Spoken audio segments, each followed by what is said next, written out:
Jean Schnupp here, and welcome to another Savvy Sightseer video vacation. This time we will be exploring holiday markets in 4 European countries. Say it in any language, a holiday or Christmas market is a popular annual event.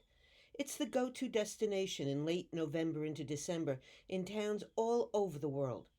Steeped in tradition, some markets trace their roots back to the Middle Ages.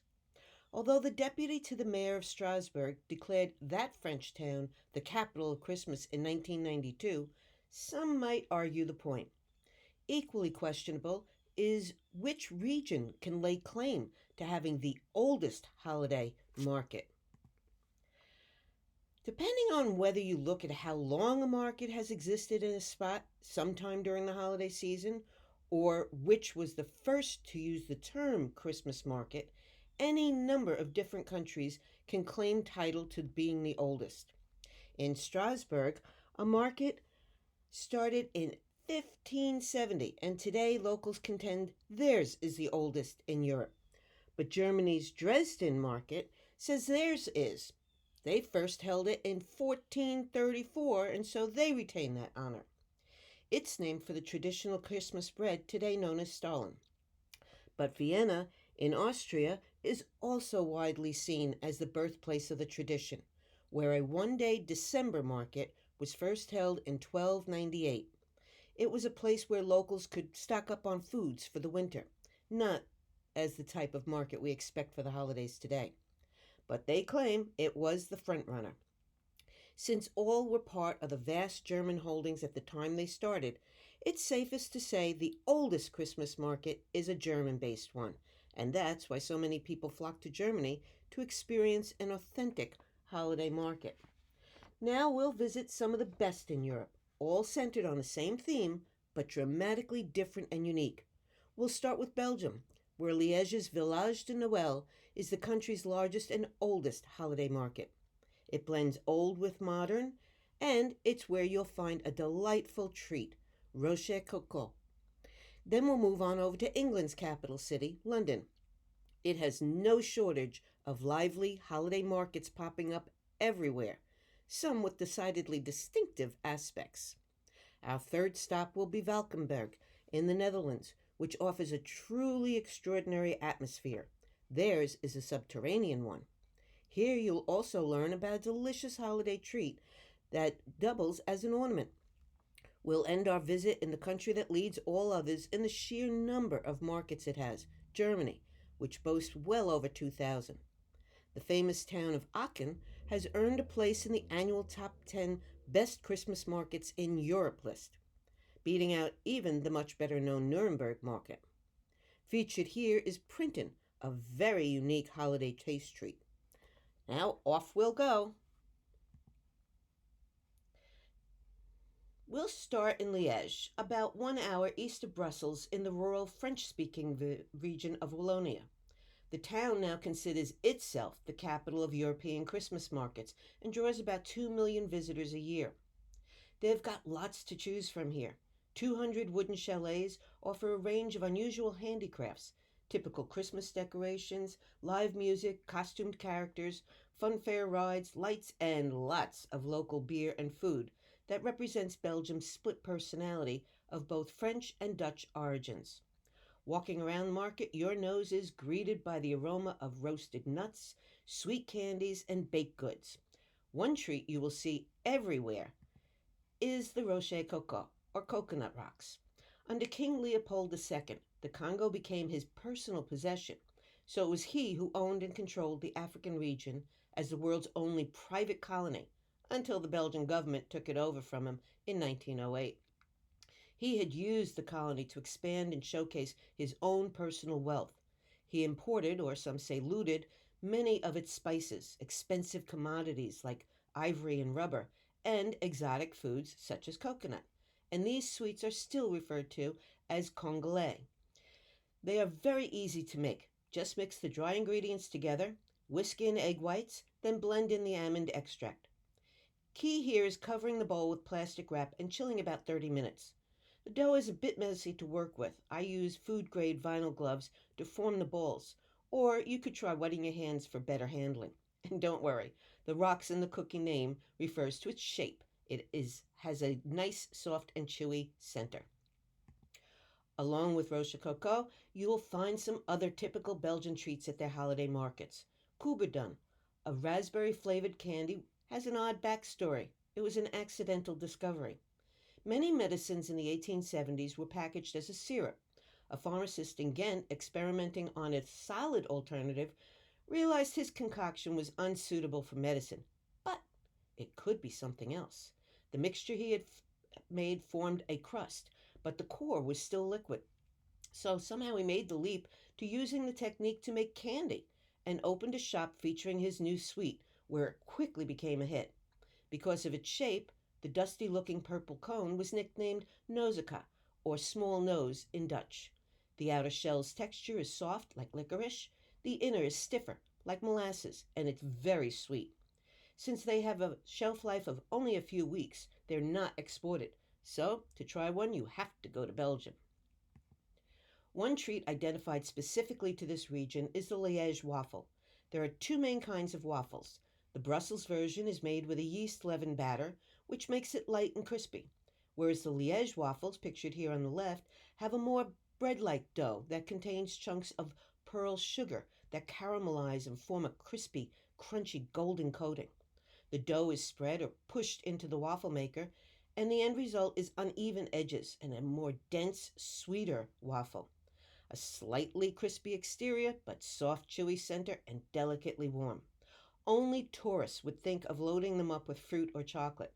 Locals add only powdered sugar. Speculoos that you see on the right are also everywhere. They are a delightfully aromatic cookie made from about 8 different spices. It's hard not to put on a few pounds going through a market with French style pastries. It's not all sweets, though. There are mouth-watering spits of ham and other meats.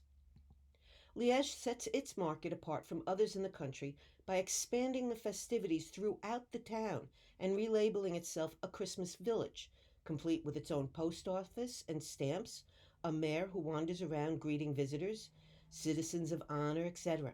At its town center, Liège's Village de Noël sports a giant 100-foot Ferris wheel that gives a bird's eye view over the stalls of marzipan, brisket, black pudding, mulled wine, coffees, paquet, which is a type of gin made from juniper berries. There's even champagne, oysters, chocolates, gingerbread, and of course, Christmas beers. Belgians are intense about their beers, and more than 1,000 varieties are produced in the country. Each major brand has its own unique bottle and glass. Some believe the shape of the glass impacts the beer's flavor or its ability to maintain a head. In fact, some breweries have been known to engineer the glass before the beer, and bars stock the unique glassware for every brand of beer they serve. One thing I noticed when in Belgium is that outside of town centers, there's no holiday light displays. They definitely wouldn't know what to make of the way some houses here are decorated. Another difference is how Belgians traditionally celebrate the season, in that they have a two-stage gift-giving tradition. On the eve of St. Nicholas Day or Sinterklaas, December 6th, children put shoes by the fireplace or door with a special drawing, cookies, tangerines, or chocolate. They may even leave a carrot for the saint's horse. And of course, they'll leave something for Zwarte Pieter, that's Black Peter, who reportedly climbs down the chimney and leaves presents for good children. For the bad ones, they'd probably wish for coal. Instead, he puts them in a sack and brings them back to Spain, where Sinterklaas lives, and where they'll be taught to behave properly. On Christmas Eve, the family has an elaborate dinner capped with a la bouche de Noël. That's a Christmas log cake, a sponge roll with cream covered in chocolate buttercream. Sinterklaas Day is a festive, light-hearted event, whereas the Christmas Day ceremony is more solemn and religious and spent visiting with family and friends. At the market, you could buy a chanche, that's a puppet, the personification of a stubborn, hard-drinking, and sulking person from Liège. Legend has it he was born in 760 between two cobblestones in the outskirts of central Liège. The good people who found him were amazed to hear him sing out as soon as he entered the world and ask for a glass of paquet. Chanche quickly turned into quite a mischievous kid and a very headstrong person. Naness, his female companion, is courageous and affectionate, and evidently looks a lot like him. But she does not allow herself to be taken in by his shenanigans. There's also more typical fairs, such as snow globes and such. As mentioned, festivities are not just restricted to the town center. Nearby at the cathedral, there's an ice rink that can handle 250 skaters at a time. Chalets surround the rink, some with traditional comfort foods, like fondue. And there's even a toboggan run set up nearby. Then there's the European Circus Festival, a longtime part of Belgium's Christmas celebrations. It was begun in 1990 by Belgian native Stefan Agnessen, a former trapeze artist. Clearly, something here for all interests. Over in London, England, there's a slew of markets. Pick one, like the overly glitzy Winter Wonderland.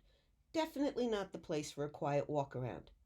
Dubbed the mother of all festive festivals, they have crammed every conceivable activity into the venue. There's ice skating on the largest temporary rink in London that can handle up to 400 skaters.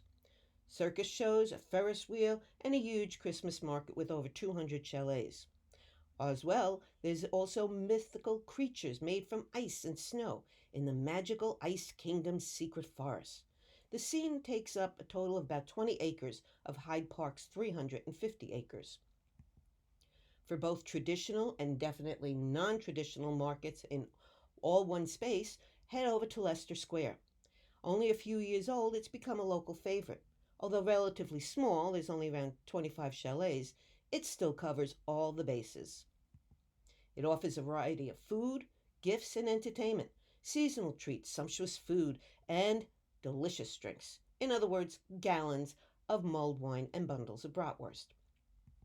A popular market item to pick up is the Christmas cracker. These cardboard tubes, wrapped in paper, are typically put next to the dinner plate. They make a little pop when the ends are pulled. Often a small toy or treat and a paper hat are inside. The tradition started in the mid 1800s when confection maker Tom Smith of London created the crackers to boost sales of his sweets, which he had sold in a twist of paper. As sales of his candy pouches slumped, Smith looked for ways to make them more exciting. He came up with the idea of opening them with a bang, inspired by the crackles and sparks coming from his fireplace as he mulled over the problem one night. Again, literally something for everyone, it offers an odd combination of festivities. On one hand, there's Santa's Grotto, but then there's also a burlesque style review. The performance is in a 1920s style Belgian spiegeltent. That's a traveling pavilion used as a dance hall and wine tasting marquee since the early 20th century. This show combines the worlds of circus, comedy, cabaret, subversive performance, and contemporary vaudeville. And they say promises a night of laughs, gasps, naughtiness, and the best in cheeky adult cabaret. Not exactly typical Christmas fare. Some markets are enhanced by their location, such is the case with the Real Food Market outside King's Cross train station.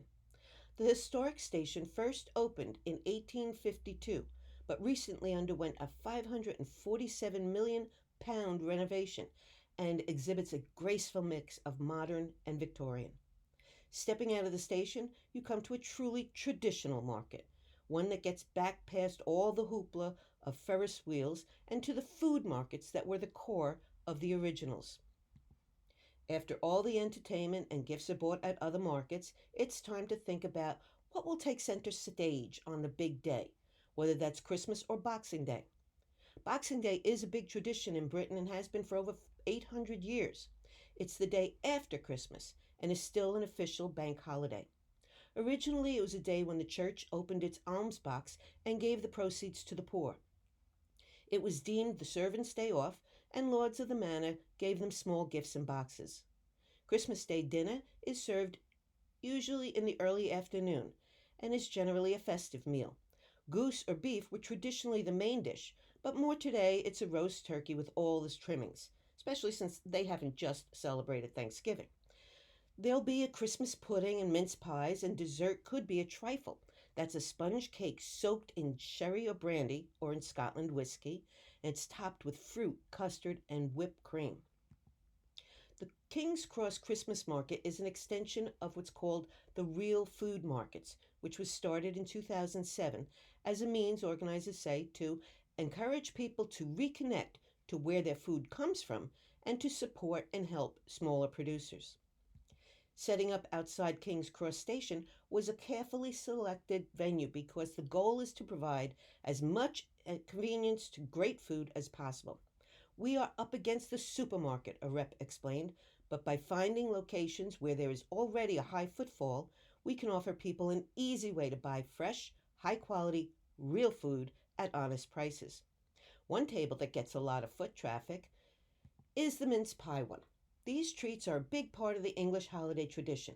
Back in Henry VIII's time, the ingredients of suet, dried fruit, spices, and shredded meat used to be very expensive, and so only the wealthy could afford them.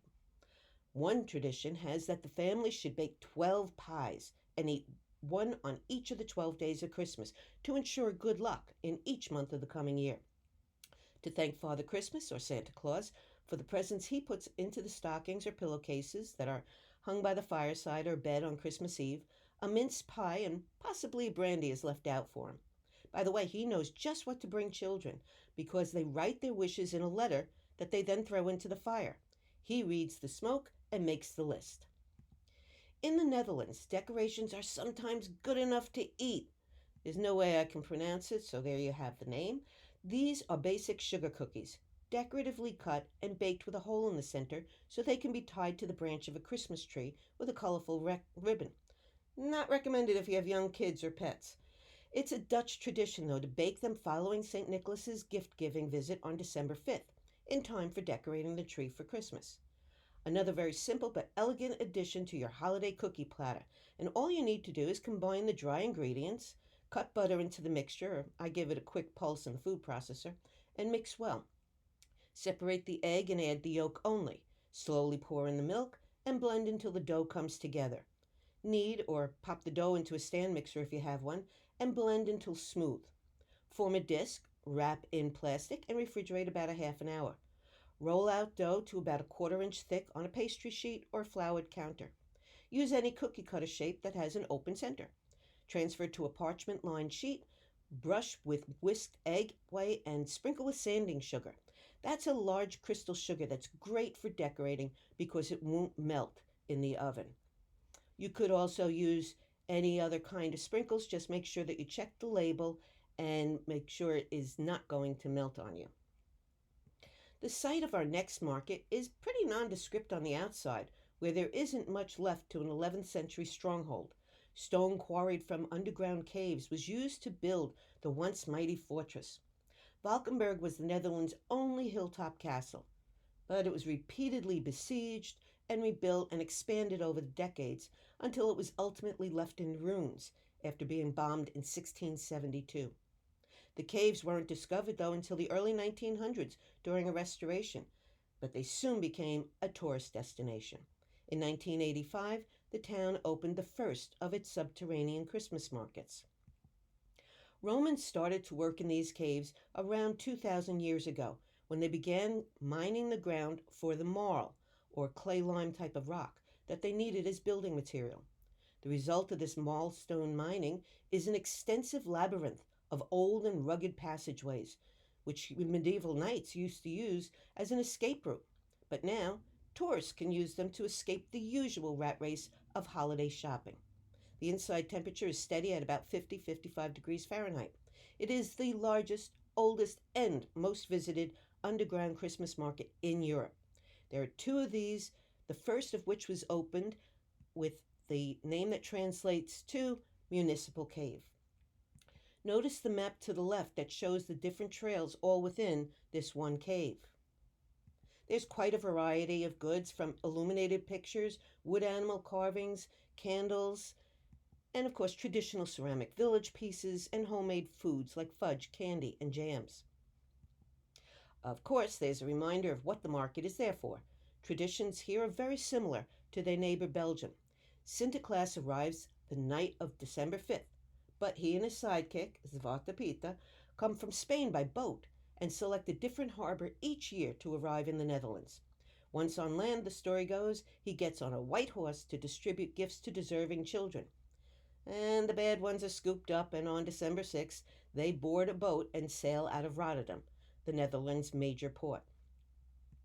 An added bonus here is the cave artwork, ancient sketches depicting old legends, portraits and sculptures, and murals and scenes from the Middle Ages to the present are on the walls and in nooks.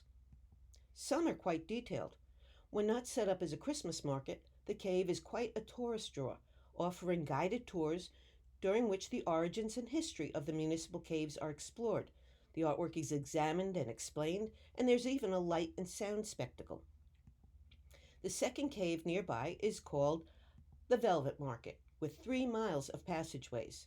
Mining here began in 1050, when the construction of the castle started, and didn't end until sometime around 1886.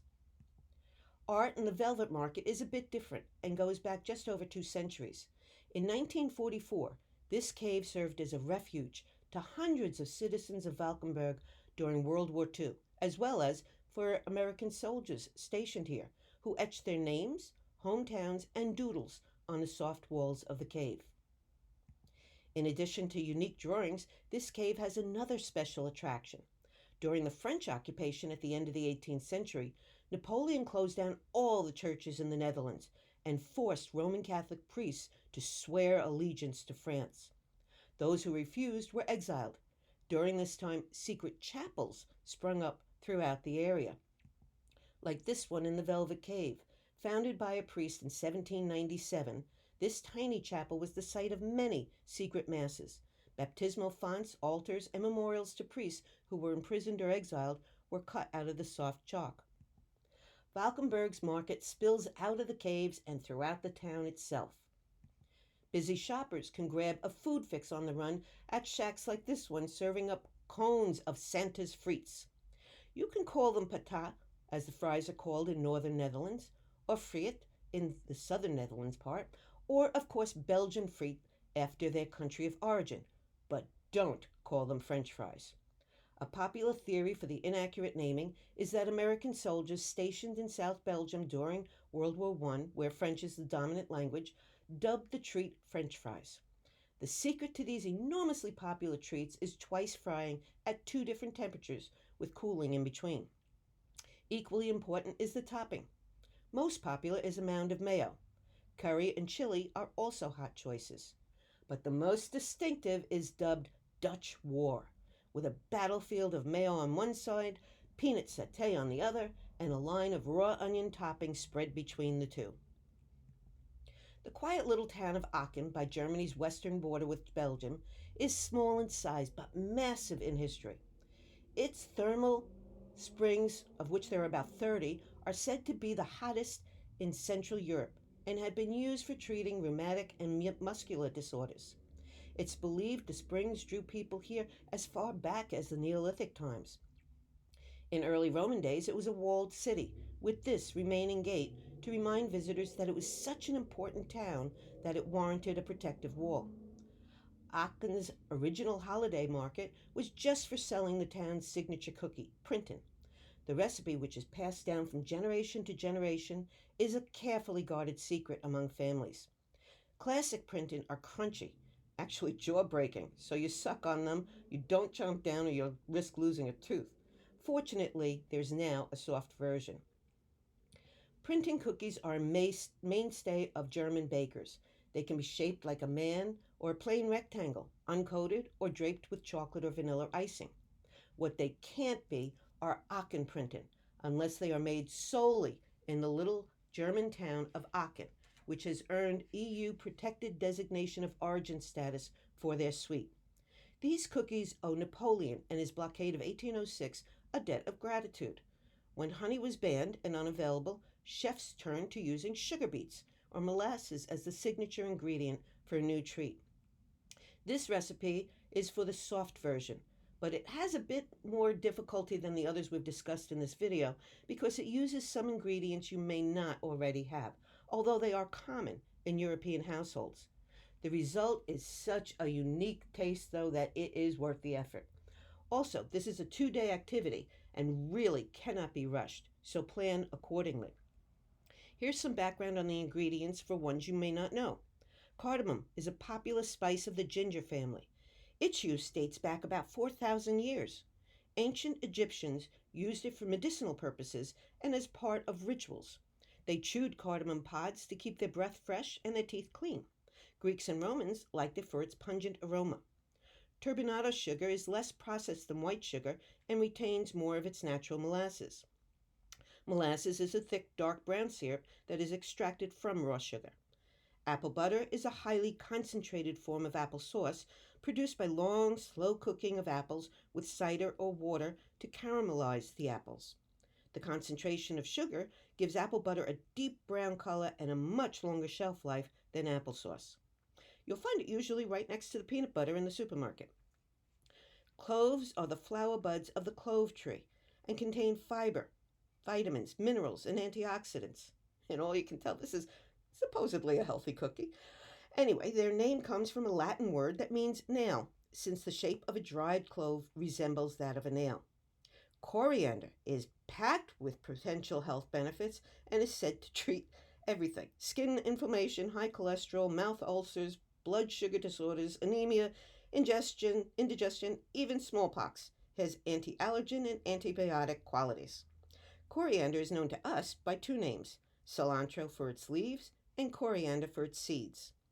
So for this one, you mix together the first 8 ingredients. Separately beat the eggs and brown sugar, then add in milk, molasses, rum extract, and apple butter. Blend that into the dry mixture. Fold in ground almonds, and then cover in plastic and refrigerate overnight. The batter will be unmanageable if it's not chilled that long. Then you can break off and shape it into 1-inch pieces. I like to drizzle melted chocolate on top to finish it off. You don't have to walk far in Aachen to find Printon. The hardest part is deciding what type to get. 2 main bakeries dominate Printon sales at the Christmas market and tempt shoppers with free samples. Yep, you can put on a few pounds just sampling. Klein, the display on the left, has operated since 1912, and Nobis on the right since 1858. Personally, I think some of these Printon look just too good to possibly eat. 2 giant 20-foot Printon even welcome visitors to the market with the stunning town hall as its backdrop. Aachen was not only the seat of imperial administration, but also the most influential center of culture in Europe. The town hall is built on the former site of a palatial complex for Charlemagne, the first emperor of the Romans, what was later called the Holy Roman Empire. In the early 9th century, he had made Aachen his home base. The complex included a school for which he recruited the best teachers in the land and encouraged women to be educated. The town hall forms one bookend to a central rectangular marketplace, crammed with wooden chalets and shoppers, mulled wine samples, and the popular carousel. The other bookend is the fabulous Aachen Cathedral, making this the perfect backdrop for a Christmas market. The cathedral is the oldest in Europe, commissioned in 780 AD by Charlemagne, who was crowned here in 800. It's no surprise Christmas time draws not just shoppers, but religious to here as well. Unlike its neighbors, Sinterklaas is not the star of the Germany's Christmas season. Martin Luther replaced St. Nicholas with a Christkind, or Christ child, and moved the big celebration to Christmas Eve, with the idea that it's the Christ child who delivers the gifts. But Germans had a hard time buying a baby Jesus out delivering gifts, so in many German towns, the gift giver morphed into a sweet girl called the Christ child. She's an angelic figure with blonde hair and wings, and is generally chosen through a contest. She has a serious job through the Advent season, reading fairy tales to children and doing meet and greets with shoppers. Not only do vendor chalets fill the 400-foot-long courtyard between those 2 impressive buildings, they also spill out into the streets and squares nearby. About 2 million visitors come over the market's 4-week run. Unusual displays set this market apart from others, because who wants to buy just bar chocolates when you could get one shaped like a faucet or a wrench? Or maybe you want to have your chocolate as wearable art, like a watch. German Advent stars are colorful ways to light up the holiday season. These illuminated decorations are a modernized version of the Froebel star, named for German educator Friedrich Froebel, the founder of the kindergarten concept. He used paper folding activities to demonstrate basic math principles. For the serious baker, nowhere offers more cookie cutters.